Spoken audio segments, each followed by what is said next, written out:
Yeah. As you all know, I'm Adam Fishbein, but camera, I'm going to say that for the camera. And I'm here on behalf of the Pennsylvania Tourette Syndrome Alliance.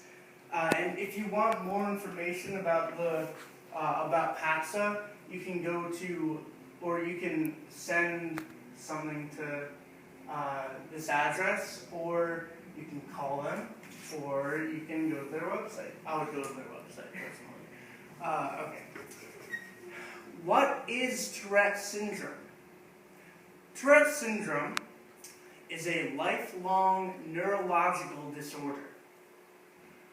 This is a real medical condition, not a psychological or behavioral condition. It's a chemical imbalance in the brain, which the next slide will explain more. So a couple of years ago, researchers found that there's a small genetic link,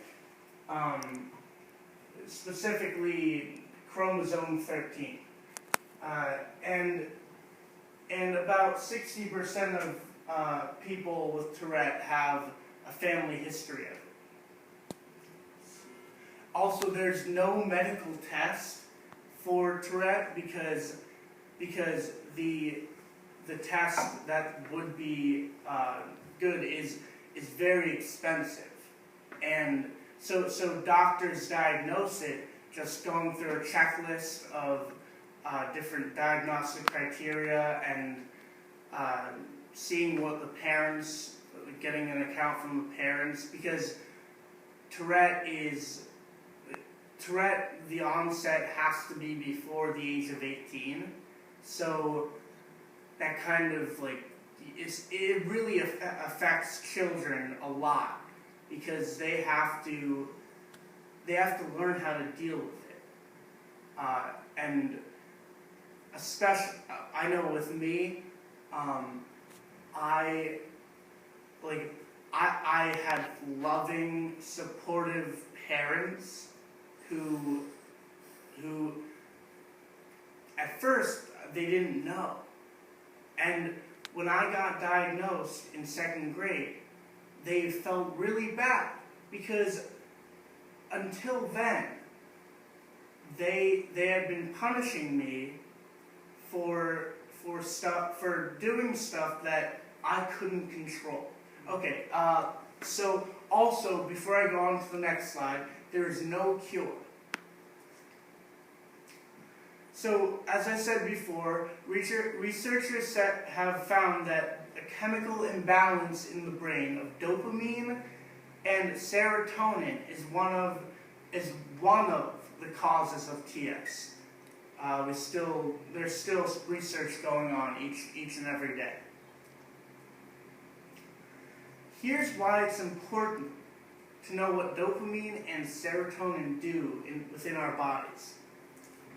So dopamine controls our motor functioning, which is why some people with TS have a hard time handwriting or tying shoes.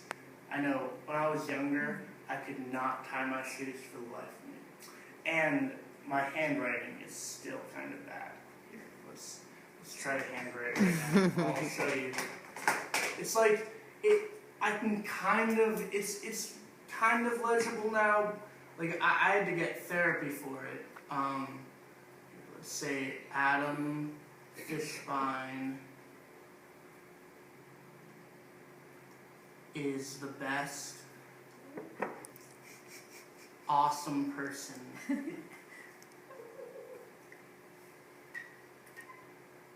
in the entire universe. Well, that's a given. Yeah, well it is, yeah. So, you can pass this around. I mean, it's legible, but it's definitely not, it's subpar. Okay, cool. So, that's a little example. And I will tell you, I remember in elementary school, I would, I think his name was Jack, and I would have sessions with him where we would work on my handwriting skills. But I type everything, which is good for college because everyone types everything in college. So serotonin affects our mood and sleep. So oftentimes people with TS have a hard time falling asleep, staying asleep, or waking up. So I know with me, when I was in when I was in middle school a lot, I would like every day I would have to go to the nurse's office and lie down because I just couldn't stay awake. It was, and I'm pretty sure that was my serotonin affecting my sleep. And that's also why some people with TS have a mood disorder along with their Tourette. Okay. So, as I just said, TS is a chemical imbalance, right? So logically, one might think we can treat it or fix that, right? However, because it's so individualized and every person is so different, it's hard to find medicine that works for everyone. Also, there are side effects that parents need to think about before putting their children on medication.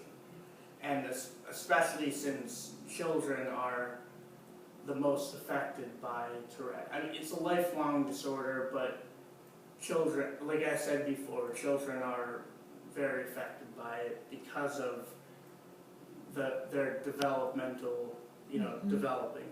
So, as we all know, the frontal lobe is, or as we've heard a million times, especially me, the frontal lobe is not developed until age, 25? 25? Yeah. I've heard that a million times. I'm so tired of it.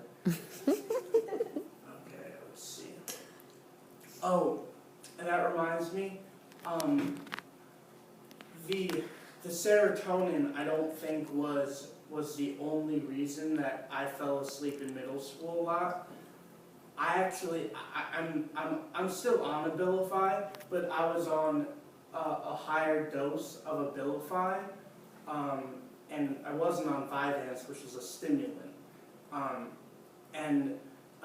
Abilify and other medications I think that's what made me like really tired. But obviously the serotonin could also be a reason. Diagnostic criteria for Tourette.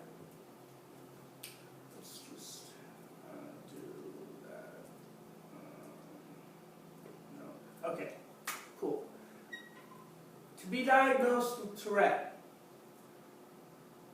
you have to have both multiple motor tics and one or more vocal tics present at some time during the illness, although not necessarily concurrent.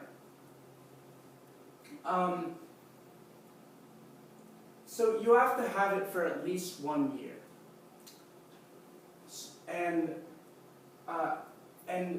But tics wax and wane in frequency. But like I said, they have to be for 1 year in consistently waxing and waning, but consistently waxing and waning. It's kind of contradictory, right? But they have to be for more than 1 year after the first tic onset. And like I said before, the onset has to be before the age of 18. Also, it cannot be due to direct physiological effects of a substance, so like doing cocaine, as it says over here, or weed, or other drugs, and it can be because of another medical condition. Okay, so until 2007, there wasn't a study to see how many people were affected by Tourette. Now we know that 3 out of every 1,000 are diagnosed, but it could be as high as 1 in 100 that have TS. I'll tell you, in my case, I had to see 10 or more different, or more than 10 different doctors and specialists, ENTs, allergists, all these different people, doctors, for I think it was like 5 years from when it first was noticed that, you know, I was having these tics, which we learned later were tics, but these behaviors that were just out of the ordinary. So I think it was like 4 or 5 years from when that happened to when I was actually diagnosed. I was, I think I was 7 or 8. It was my 2nd grade year. So also we do see that it's 3 times more likely in boys than girls. And actually, PAXA has been keeping records for more than 30 years, and when we pulled that client list, we found that 85% are boys and only 15% are girls. Okay, let's wait for all those. Okay, a tic, I'm getting technical here, okay? A tic is a sudden, rapid, recurrent motor or vocal involvement. Or in other words, it's an uncontrollable movement or sound. Tics are often made worse by environmental factors, like stress and excitement. Actually, I know my tics get really bad when there's a lot of stimuli, so excitement, and a lot going on around me.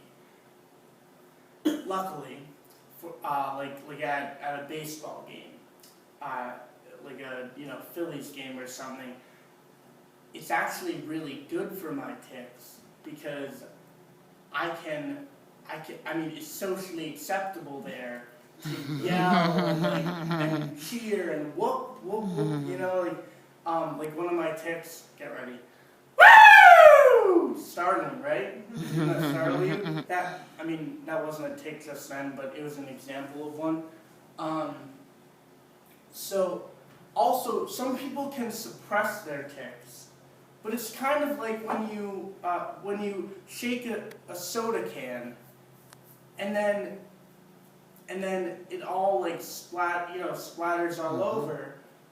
But when you don't hold in your tics, it's like that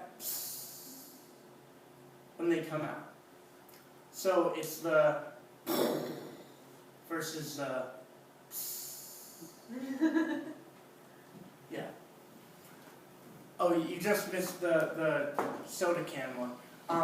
I'll repeat that for Gloria, okay? So tics, do you know what a tic is? So I was just explaining that some people can suppress their tics, but then when they suppress them, it often, it's like a soda can. So when you shake it, it explodes. But when you don't shake it and you open it, it's like a yeah. So that's the difference between suppressing your tics and not. Let's see. Okay, cool.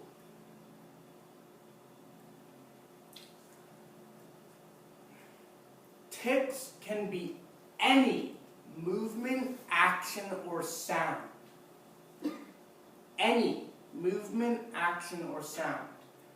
It's really important to understand that, because oftentimes, especially in school, a lot of people will challenge someone with Tourette on what is and isn't a tic. Let me think. I know I've had people left and right saying to me, telling me, when I tell them, oh, I can't control that, they say, yeah, you can. And more specifically for this slide, I've had teachers tell me, or teachers seeing, who know I have Tourette, seeing one tic or a set of tics that I have frequently, and then when I have a new tic, they think, oh, well, he only has those few tics, and then they challenge me and say, like, is that really a tic? The one thing that I really cannot stand, and warning, I've chosen to embrace my Tourette and my disabilities, but sometimes I can get a little angsty, but who doesn't? So I cannot stand, first, when people say, when I say, oh, I can't control this, and they tell me I can. And second, when people say, when I'm ticking, and people say, can you try to stop, or can you try to suppress it? And the key word there is try, because when I have my tics, people need to assume that I am doing my best to, actually, I'll tell you this. I have a card in my wallet that says, it's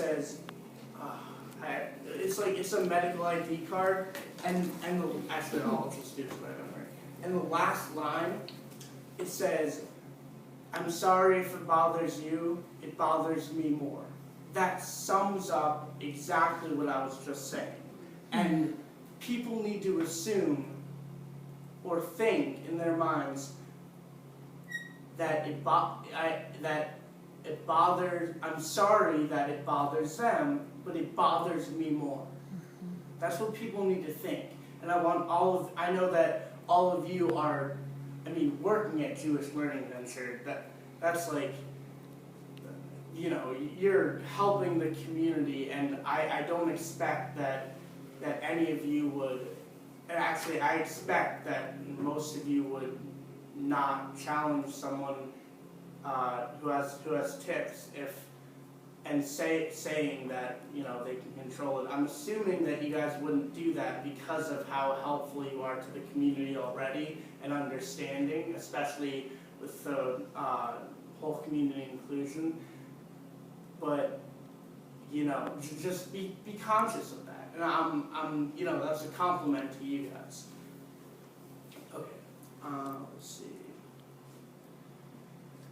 Okay, now I'm going to show them a 5-minute clip, or